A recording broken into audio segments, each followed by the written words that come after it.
Hello and welcome to another episode of CISO Tradecraft, the podcast that provides you with the information, knowledge, and wisdom to be a more effective cybersecurity leader. My name is G. Mark Hardy, and I've got a special guest today who has a recent book out that I think you're going to find incredibly valuable, as well as a great read. Mr. Christian Hyatt, welcome to CISO Tradecraft. G. Mark, thanks for having me, man. I'm excited. Yeah, now, so you've got your little book you can hold up so that people can see it. Back there. It's back there. Yep, there it is. Everybody got one in the background. The Security Team Operating System, or 5 Secrets to Build a Security Team That Doesn't Suck. So it's kind of an interesting subtitle on there, but let's face it, for those of us responsible for building security teams, it's not easy. Most of us have technical skills, and we grow up with those, but at some point in time, someone's going to say, you've been great at technology, welcome to management. And if you do okay at managing things, you get leadership. As I mentioned in some of my earlier episodes, what you find out is there is another phase past that, and that's your political acumen. But we're going to be focusing here about building out your security team.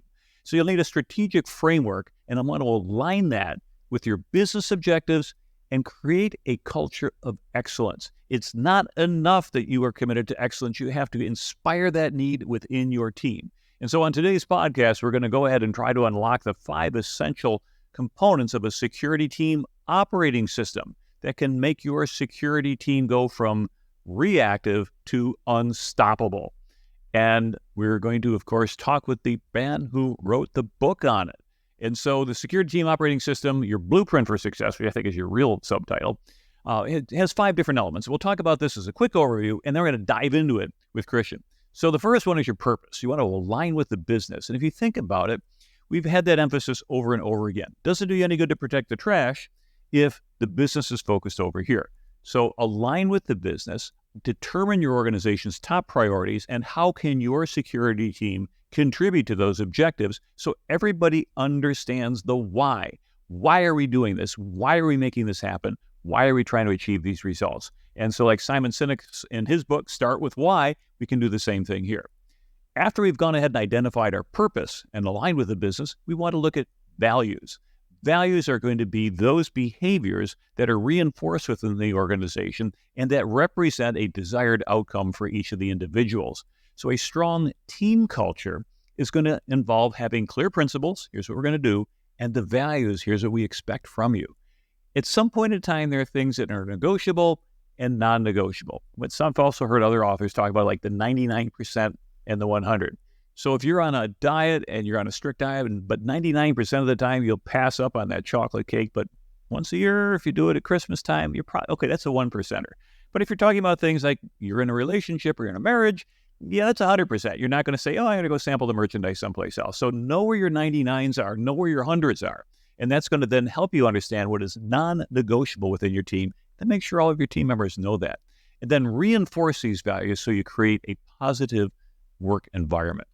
After you've established our personal purpose, our organization purpose aligned with security, our values as a bedrock of a strong culture, then we want to ensure that people know what their roles are. We're going to structure the security team with a well-defined org structure that'll support the objectives. And by people understanding what their roles and responsibilities are, everyone knows how to contribute to the team's success. Having chaos is not a very good idea. Everybody should know who's supposed to go after this. And ideally, what you want to do is not only minimize the confusion, but empower your teams to excel in their areas of expertise. Now, don't forget, however, that you don't want to be so specific about roles that you forget about depth. Somebody who's unavailable or can't make it or is on leave or the like, someone needs to step in and take that place. So it's great that everybody is excellent at one thing, but it's also important that they be very good at one or two others so you can keep things going. After that, we want to create some predictable cadence, some rhythms that we know what's going on. We want to ensure that we have meetings. We used to have those when I was working in the military. Every morning, the admiral would come in and we would have a briefing. And we knew that every morning, all the codes would prepare their briefings, and we would go through that regular routine. And at that point in time, what happened was everybody was brought up to date and what was important for the day. There's no reason you can't echo that in your cybersecurity environment as well. You want to have effective information sharing, and communication works both ways. And so at the end of the meeting, we say, any alibis? Basically, has anybody got something else to say that didn't make it to the agenda, or something came out on the agenda that you go, that's not quite right? Gives anybody a chance to speak up. Because if you have those rhythms, those weekly stand-ups, those however often you do them, now we get collaboration, we get knowledge transfer, create a culture of no fear of speaking up, because if you got something to say, it might be valuable. Now, if the same person keeps saying dumb things over and over again, maybe they need to be counseled. But the point is, you want to make sure everybody has that opportunity to kick in and feel like they're part of the team. The last of the 5 things between purpose, values, roles, and rhythms is goals. You want to drive progress toward an intentional objective. And they say that if you have a dream, it's a dream without a specific deadline, just remains that. A goal is a dream with a deadline. It's something that you want to get done. And so we talk about specific, measurable, achievable, realistic, time-based, smart type of goals that will allow us to go ahead and track these things. If it's not specific, we don't know what to go after. If it's not measurable, we can't track our progress. If it's not achievable, why are we trying to go after it? If it's not realistic because we can't do it with the team that we have there, it probably should not be assigned. But of course, the last part, the time-based, is going to be where a lot of organizations miss it. Without a hard deadline, things don't happen. And as we know, particularly if you remember your days from school, when you got a project that's due or a midterm or an exam tomorrow, somehow you find the time to study for it the night before. And lastly, the thought is that if you have this type of a focus, you're going to go ahead and contribute to the overall security posture of the organization. We're moving forward. So now if we implement this security team operating system or STOS framework, you can go beyond ad hoc security practices or waiting for some fire to break out and somebody runs after it to build a truly effective and a resilient cybersecurity team. And this book and the contents of it gives you a roadmap so you can align your team efforts with the business objectives, create a strong team culture, go ahead and drive your progress toward a secure future with definite goals. So hopefully I've done a good executive summary on that for those people. I think we can just stop recording. Yeah, it's the Reader's Digest version of it, but I'd love to dive in a little bit more because, of course, one of the things we always like to joke about for those of us who go out and writing books, and everybody's like, gee, Mark, when are you going to get your book out? And I said, well, I want to have something that was a little bit evergreen. I didn't want Windows 95 security secrets as being the thing that has your name on it.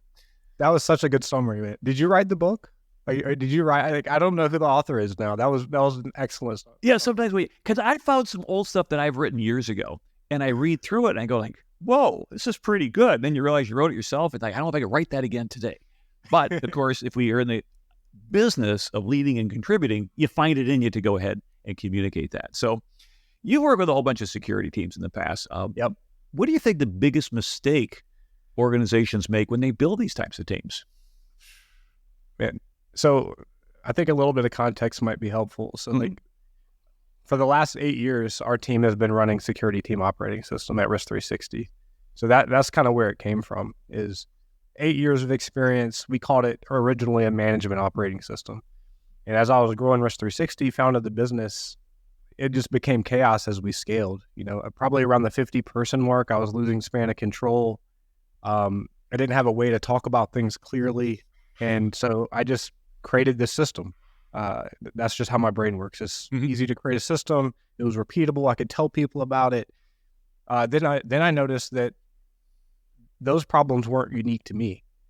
Getting people on the same page around a vision, predictable cadences of communication, aligning people with goals, setting core values, like that's universal. But what I didn't see out there was something specific to security leaders. So some of the best conversations that I had with security leaders were talking about how I was running my business as an entrepreneur, but applying those same concepts to security teams that were as big as my business. There's a couple hundred people, security teams out there in some cases. And over time, over the course of a few years, as I was coaching CISOs to do some of these things and sharing my own experiences of building a business and leading teams, someone said, you should write a book on that. Like, that's a framework. So it started off with a webinar. I did a webinar where I was teaching people how to do this framework. I was coaching people and developing little tools for us internally and also for CISOs. And then ultimately it became the book. So we just have a lot of confidence because, we have several hundred customers in the last 8 years, plus we've ran with Risk 360, grown the company that way. And it's just full of tactical tools. So you laid out the 5 pieces of the framework excellently. But what the book does is I tell you practically like how I've done it before in the context of a security team. And there's also downloadables for all the tools that I've created. So if you're trying to come up with your vision for the security program, how the heck do you even do that? How do you start? So I give a template, say, hey, here's a thinking model to do that and get it on paper and share it with your team. And if you go through the whole model, you kind of have this downloadable that you could theoretically print out and give to everybody on your team. So that's kind of the value we're trying to bring in some of the context. You mentioned some of the biggest challenges that security leaders face. There's several that are very common, but probably the most common pitfall that I see when I'm working with security leaders is just being detached from the business objectives. And I know you talk a lot about that, G-Mark, on the podcast. A lot of security leaders talk about that, but we fall in this trap of thinking our number one priority is securing the company, which is true. Like, we want to do that, but we can't spend infinite amounts of money to secure the company. There's other things that business leaders care about. And sometimes having the courage to talk to business leaders to understand what they actually want to do. So I talked to a customer today, for example. They had to be very honest with themselves. They're private equity backed, and their company has to get profitable. So their primary mission as an organization right now is to reduce cost.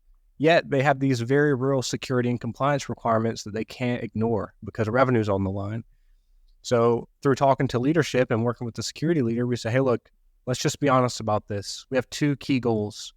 We have to reduce costs by X amount, and we have to achieve these certifications and inspire trust in our customers because revenue is on the line. So everything we do has to align to that. And that meant cutting some pet projects. That meant consolidating tools. That meant finding some efficiencies. That meant outsourcing to third parties. But that kind of clarity helped the security leader tell his team what they needed to focus on. So in terms of just like, that's where it all starts. Like, as a security leader, you're a leader first. You have to know what the business's objectives are and attach yourself to those problems. And then everything else kind of starts to fall into place. But that's the number one thing I see. Well, that makes good sense. And of course, I know you didn't call it the management operating system, because it has been Christian's management operating system, and CMOS has already been trademarked for something else. So at least you've got your own for the security team operating system. Now, if we align with the organization, and as you indicated, having that framework helps us reinforce that. As we look at the purpose, kind of your first thing there, and how do you know when you're misaligned? How does a security leader understand that somehow you're straying off topic and you've got some sort of a warning track before you actually get completely off the track? Because many times people are going to go ahead, and the technical team will be very focused. Hey, this whole company exists, so I come in here and red team. No, not really. But for the leader, you can't afford that sort of a myopic sense. Yeah. So in the book, I actually give 10 different ways that you can get aligned to business objectives, like very practical ways, like having conversations with leaders and things you should be asking them. If you're a public company, reading your 10K, those kind of things. But I think the way that, like, when I walk, we're writing the 10 Qs. Yeah.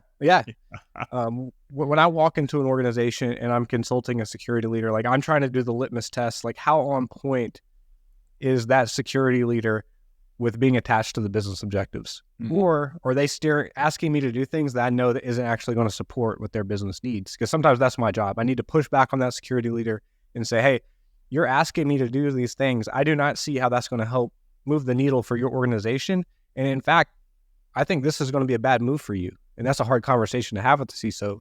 But some of the things that I look out for is just misalignment with what top management is saying and their actions. Mm-hmm. So I'll give you a good example. Almost all the time, the security leader will say that their top priority is maturing the organization from a cybersecurity perspective. But then I will see, in fact, that the organization is cutting costs aggressively. And that will stand out to me as an example. I'll say, well, those things don't jive. You want to increase maturity, but you're cutting cost. Where are we misaligned? Who do we need to talk to? So maybe we need to talk to the CFO. Maybe we need to talk to the CEO or the board of directors and find out, like, what is the true mission here and how do we get aligned to that? Another common example is they're really focused on maturing a particular environment, but most of the organization's revenue and growth is coming on a different product. That's super common. And, the CISO is used to this legacy product, or maybe they were through M&A. They're kind of their historical context is centered around a piece of the business, but the business's future is this SaaS product that's got reoccurring revenue, so on and so forth. So just simple questions like that. It's like, how is what you're doing reflecting the actions of management? And if the actions of management are distinctly different from the direction you're going, that's where there's smoke, there's fire. So those are the things I try to look for when I walk in an organization. Yeah, you mentioned M&A, and it brings up an interesting idea because some organizations, the CISO reports to the CIO. It's the most common. It may not be the most ideal, but it's most common. Sometimes to a chief operating officer, sometimes CEO, depending on where you connect. But more recently, I've heard a couple cases of the CISO reporting to the chief legal officer or counsel. Now you say, well, that seems kind of like a strange connection, but let's take a look at some M&As that kind of went sideways. Yahoo, for example, when they were acquired, and then after all the deal was signed for 10-figure amount, oh yeah, we just had a breach. Well, how many? About 3 billion. What? Yeah, pretty much half the people on the planet, their information was compromised. Well, that ended up going back, and they had to renegotiate that deal, even though it was inked, because otherwise they'd spend a lot of time in court. Well, the people who get to sit on those M&A discussions are going to be finance, they're going to be legal, they're going to be the strategic folks, of course, the C-level executives, and maybe this is driven by the vision coming out of the board for a strategic direction. But IT security usually gets brought in at the last minute. Sometimes you find out yourself when you read the press release, and they said, oh, we got to merge with them. But were you to take the IT security team and tuck them under legal, they become part of the due diligence team. They can go ahead and say, yeah, this is a pig and a poke. You do not want to buy this for any price. It's just a ticking time bomb, and you want to avoid that. Have you encountered that in working with your clients? Or if not, what do you think about the idea? I think it can work. The way I coach CISOs is I think there's two ways to approach organizational structure. And there's so many ways it can work. But the bottom line is this. The one way that as a leader you can approach organizational structure is you accept what is given to you. You report to the CIO, you accept it, you do the best you can. You report to the chief legal officer, you accept it, you do the best that you can. I understand why that happens, but I don't think that's what I would recommend. What I recommend, and the philosophy that has worked for me, is business leaders or anyone, if you're a security leader, you get routed to the person that you sound like. And what I mean by that is if you're asking hard business questions, no matter who you report to, you will get routed to the person that can answer that question. So if you have really high business acumen and you care about your business and you know that acquisitions are a key part of your business's strategy, you're going to be asking really hard questions and meaningful questions about acquisitions and the acquisition strategy and the security related to acquisition. And no matter who you're reporting to, you're going to ultimately get routed to the person that can help you address that question and earn the clout internally, where they don't value you as just a security doer, but as a business leader within the business that has a perspective that's meaningful and valuable. So all that said, reporting structure matters because there's conflicts of interest and dependence and lots of issues, but sometimes we can't do anything about that. We inherit it because we join an organization. Focus on your business acumen. Get routed to the people you sound like and become a trusted business advisor. I work with one SaaS company that does about $250 million in revenue. And the security leader there, he's one of the best leaders I've ever worked with. Great security practitioner, but phenomenal business mind. And he reports directly to the CEO. And he is a member of the executive leadership team, their ELT. And that stood out to me when I spoke to him because that was a rare setup. And the advice he gave me was the reason they have me in the room is not to talk about security stuff, but to talk about business problems. And then I can obviously bring the security context to the table. And that's just what I've seen across the board. The more business acumen you have, the harder conversations you're having, the more you'll get routed to the right place and the more power you'll have in the organization to help it. And that's some good insight. I've had a couple of clients where I serve not only as a virtual CISO, but the virtual CIO. And when someone sees both, I said, all IT decisions are made with security in mind. And it's nice when all business decisions are made with security in mind, because it means that it's a whole lot easier to bake it in than to try to go ahead and paint it on, as we all know, when we inherit something or something gets rolled out in a hurry. And being that voice of reason that has earned respect. And I think that's what it's coming down to, by understanding that. So does a person on a CISO track who is a CISO, should they get an MBA? In my opinion, absolutely yes. When I did my business degree, and wow, it was more than 25 years ago, but what it did is I became fluent in the language of business. And that's a key language to understand. It's not something you're going to get on Duolingo. Congratulations, you're here in executive day 203 of learning your executive speak. But you may not go out there and do some of the things that you learn in your business degree, but you will understand how to think and operate and communicate at that higher level. And that's Absolutely. what adds true value to your role as a C-level executive in an organization. Yeah, the thing I see often, one of the traits that I think distinguishes the best security leaders that I've ever worked with versus the average security leaders is the average security leaders, they tend to think of themselves as a subject matter expert. They tend to stay in their lane, and they also tend to act in a very risk-averse way. And the way that risk aversion manifests itself is, for example, maybe they don't want to ask a hard question because they don't want to make someone mad. Maybe they don't have the confidence to address the elephant in the room. They have an instinct about something, but it doesn't quite add up, but they're not going to go there. So they're just very politically conservative within the organization, staying in their lane, do a really good job within their domain. But the best security leaders I've ever worked with ask hard questions and get the truth and earn respect. And when you do that, the magic that happens isn't just that it's good for your career, it's that you have so much context to make good recommendations, to position your team to be working on mission critical projects. So if you do ask for budget, it's probably going to get approved, not because you're a teacher's pet, but because you're asking for stuff that you know matters and is needle moving. You're on point. And the conversations are just so much better. So although it feels like taking a risk, we're risk management professionals. Like, I just encourage CISOs to step out a little bit and try having some hard conversations and see where it gets you. And that sounds like some good, solid advice on that. So we've covered purpose. So let's talk about the concept of values. And why is establishing a strong team culture so vital? Value. Yeah. So values feels mushy. This is the one that with security leaders, they're typically most apprehensive to address or to like write down some core values and start holding people accountable to those. I think that's a very natural way to feel.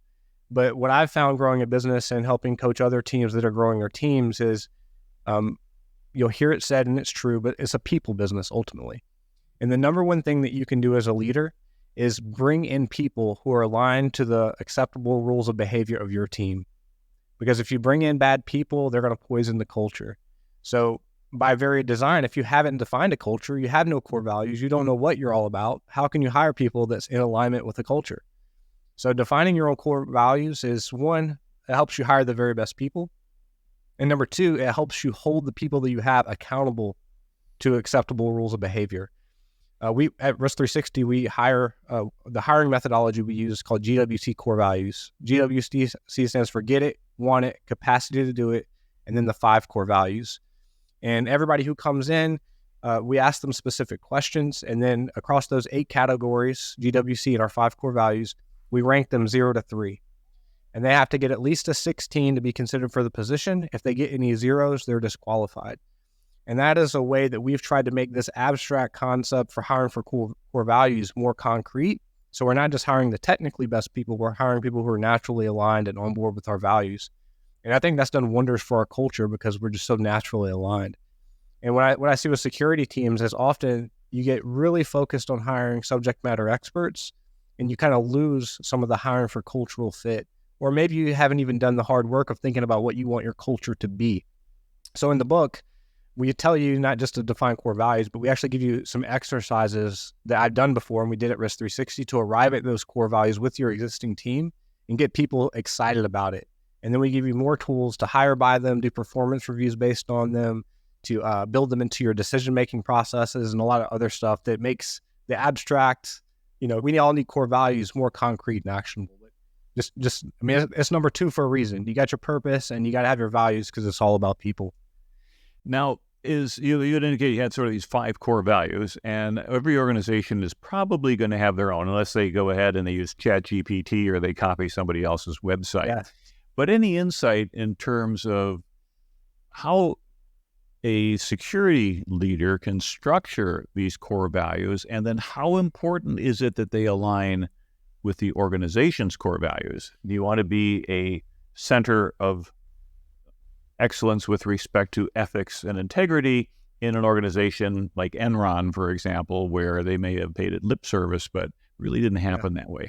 What happens when you're aligned one way and the organization's aligned another, even if you think you have superior sets of values. Absolutely. So my number one piece of advice is that it is your duty as a leader in the business to align to your business's values.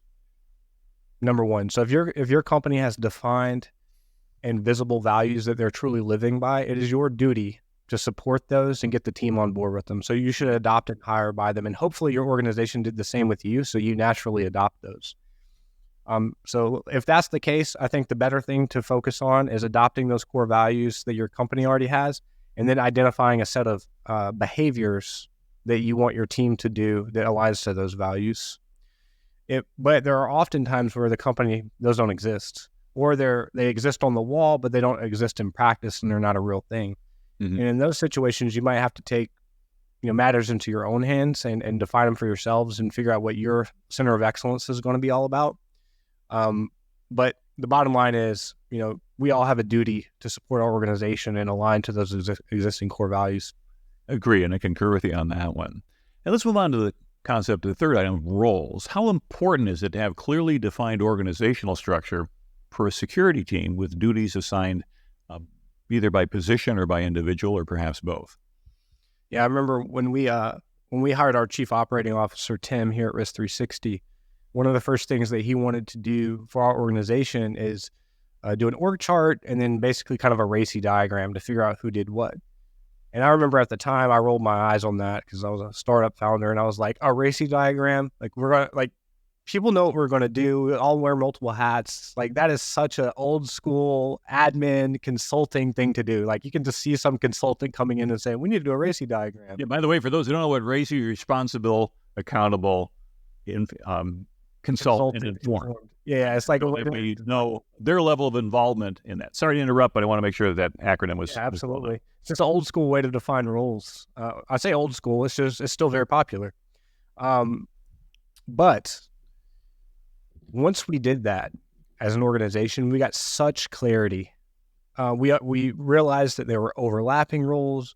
We realized that who I thought owned something, they didn't even know they owned it.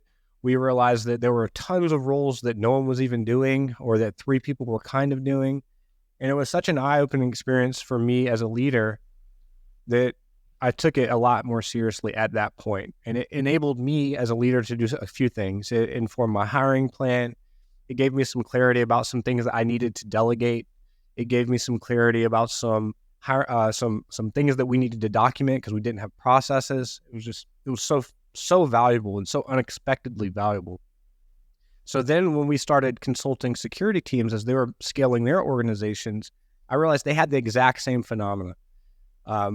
You ask a CISO who reports into you. So often they own security compliance. They own vulnerability management. Maybe they own AppSec. Then you ask, well, who does the risk council? And then you ask their team, what do you guys all do? Who does the security operations center? And people just have no clue. It's really amazing. Like, people don't know what they do. They don't know who owns things. There's lots of roles that are empty and vacant. And it's also a really hard thinking model. If you're a security leader and I said, design your organizational structure, it would take a lot of thinking for you to think about which pillars need to be created in the roles. And so we just started handing that to security leaders. We said, hey, here's 3 models that we see work for different size of organizations. Here's all the roles you probably need to fill based on these objectives. Go fill it in. And it just adds so much clarity on hiring plans, documenting job descriptions, thinking about promotion paths for their internal teams. And it gives leaders a lot of power and clarity on what they need to do with their team. And that's why I believe in it. And that's why it made it to the system, even though I was very cynical about it at the beginning. Yeah, now if we think about it, there's one counter argument to that is that a tightly defined role minimizes growth. And one would think that if you're in a huge organization where your job is to screw a bolt onto that bumper 8 hours a day, 5 days a week for years, as compared to you're a roving technician where you solve problems. In the cybersecurity world, we tend to have people who are a little bit smarter than the average bear and also seem to gravitate toward problem solving. So how do we resolve this apparent conflict between well-defined roles and a person's desire to grow on the job and learn and do new things? Absolutely. I think maybe instead of calling them roles, I would call them things that need to get done. Mm-hmm. And often one person is going to be doing multiple things, or they see something that needs to get done, and that's a growth opportunity for them. So from a leader perspective, I think it's important to know the universe of things that need to get done, and then groom your people where they're challenged at all times and there's growth opportunities. And I'm with you. I'm against the rigidity. You pigeonhole someone to a role for a few years and they get very bored. They become cynical. It reduces all of their energy. Avoid that. Do not use this tool for that. Use this tool for clarity, because the hardest thing a leader can do, and this whole system is about clarity. Define your purpose, define your core values, define your roles, your rhythms, and your goals is clarity. So use the roles piece of this for absolute clarity in your organization. And that's good because it also helps with accountability, if you think about it. Because Absolutely. if nobody's responsible for getting something, it's hard to hold them accountable. But if there's a well-defined role that then provides that positive feedback loop, so people understand that it's what gets measured is what gets managed. And as a result, it's something that we could go ahead and get some more predictable results, which of course is good. So let's continue on to what you'd mentioned as the next component, which is rhythms. And so we're not talking about rhythms and blues, obviously, but we're talking about cadence and agendas and things like that. So tell us a little bit more about why that's important and why it's in the top 5.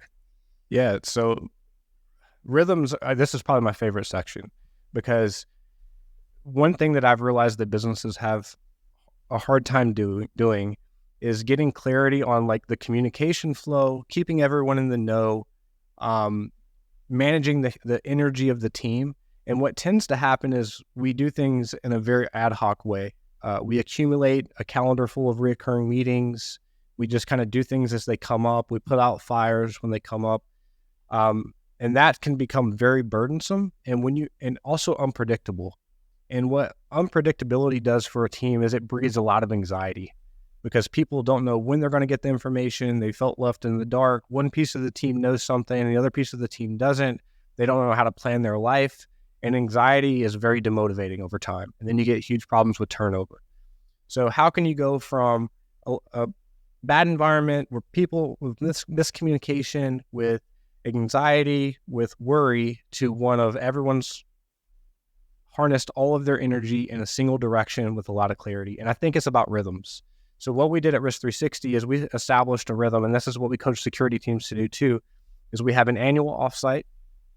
We fly our whole team in. Not everybody can do that, but we do. Fly the whole team in, and it's a forward-looking. This is what we're doing in 2024. This is what we're doing in 2025. Be very clear about our mission for that year and our goals. Then we do quarterly on-site meetings, which are retrospective. We said we were going to do this in the annual. Here's how we're doing against that, and here's what you can expect the next quarter. Because I've found that there's something special about 90-day frequencies. 90 days, like it takes that long to forget things. Then we have a weekly all-hands meeting. That's at 10:36 a.m. Eastern time here at Risk 360. It's a 30-minute meeting, and we just kind of talk about news. We get the energy high. It's the week ahead. We do performance reviews at mid-year and end of year, and that could go on. A few other rhythms. But that cadence of accountability and communication flow is what the whole team operates by, and it adds absolute clarity. It creates time and space for people to have certain conversations, for communication to flow naturally up and down the organization, to harness the team's energy, to breed excitement. It helps me with annual planning. It's also something I don't have to spend mental energy reinventing over and over again. I decided once on what the cadence was, and it's just worked amazing. It's actually part of our onboarding process. When a new employee comes on, I go through our whole management operating system. And the feedback we get is like, that's really clear. I know what you guys are doing and how to do it and what to expect. And what I found with security teams is they often don't have those cadences. They're doing things ad hoc, or maybe they're living it up to pockets of management to kind of manage their time. Maybe they're not doing an annual planning meeting. It's just kind of go ebbs and flows. And that's a huge waste of energy and a huge cause of anxiety. Yeah. And in the military, we used to have what we called a battle rhythm. So when I worked at a 4-star staff, that would happen is, fortunately, we were doing exercises. We weren't actually running a full-blown war. But the idea is that there was this very specific cadence, and you knew that every morning at 0730, you're doing a certain thing at 1300 at whatever particular time. And because of that predictability, you could build your schedule and your day around it. You knew when you could pick up off of some side tasks to say, I got to prepare for this thing that's coming up at this particular time. So that predictability. My co-founder is a West Point grad and Army officer, and our COO is also an Army officer. So although I'm not a former military, I know that naturally this book just has some of that stuff buried in it because they've been such a big influence on me. Right. And that's actually a positive thing because it's the same thing when I'm going through the material. It's like this resonates a lot with somebody who spent some time in the military. And so it should work very well pretty much anywhere. The final component of your STOS, your operating system framework, is goals. How do you guide a security team to set these specific, measurable, achievable, realistic, and time-based goals? And who actually validates to make sure that they are SMART goals? Or do you even think that SMART is the right acronym to be using here? I think SMART's good. I even referenced it in the book. But what I found was, as a leader, I went through the hard work of setting the vision, the purpose for the company or for the department. Now my number one job of me and the number one job of my management team is to harness the team's energy on something very, very specific. One of the stories I tell in the book is I was doing a security assessment once, and it was actually for a company that did mining. So we did an on-site visit for this mine. They took us hundreds of feet underground, and the guy said, "Hey, do you want to press the button to set off the C4, the plastic explosive, to take down some of the wall?" And I was like, "Of course I do." And he showed me this tiny little piece of explosive. It was like this big, and it was going to take down this whole wall. But he explained to me it was kind of a charged funnel. And the way the explosive was designed was all the energy was like in a pin-sized area. So it was focused energy. Shape charge. How if it wasn't, shape charge. So if it wasn't focused, it would just blow up and do nothing. But because the energy was so focused, it has huge results. And that is exactly what goals are. You're focusing your whole team's energy on this very clear objective. And the way you do that is by making sure that you have, as the leader, defined your purpose and goals. That if you have department leaders or managers, they have goals nested within your objectives. And then your individuals have very clear goals that are nested within that. So by harmonizing everybody's goals to the bigger picture objective, you get outsized results. And you make sure that everyone's working on something important, that they're aligned, they understand why what they do matters. And then ultimately, you got to coach your managers to help them with career development planning and doing great goal setting, like setting SMART goals, setting things that help them achieve what they want to achieve personally and professionally. Got it. Now, one of the things that, let's say one of our listeners is saying, "Hey, I get this. This sounds like a wonderful place to be. I'm fighting fires all the time. Things blow up, systems go down, or we're constantly in a tail chase." And so they say, "Okay, I'm going to read the book. I'm going to start implementing it." But what potential hurdles do you think a security leader might face in trying to implement this, and what recommendations can you give them to overcome them? Yeah, I think there's two things that I see are the barriers. Number one is thinking that you have to get this perfect immediately. Like, this has been an 8-year journey for Risk 360, and we still don't have it perfect. Mm-hmm. So like, sometimes you just have to accept a little bit of progress is good enough, and you just have to put pen to paper and begin the journey. And that's just the reality of the situation. This is probably going to be a multi-year maturity journey. You're going to pivot along the way. You're going to take elements of this framework that you love, then you're going to make them your own.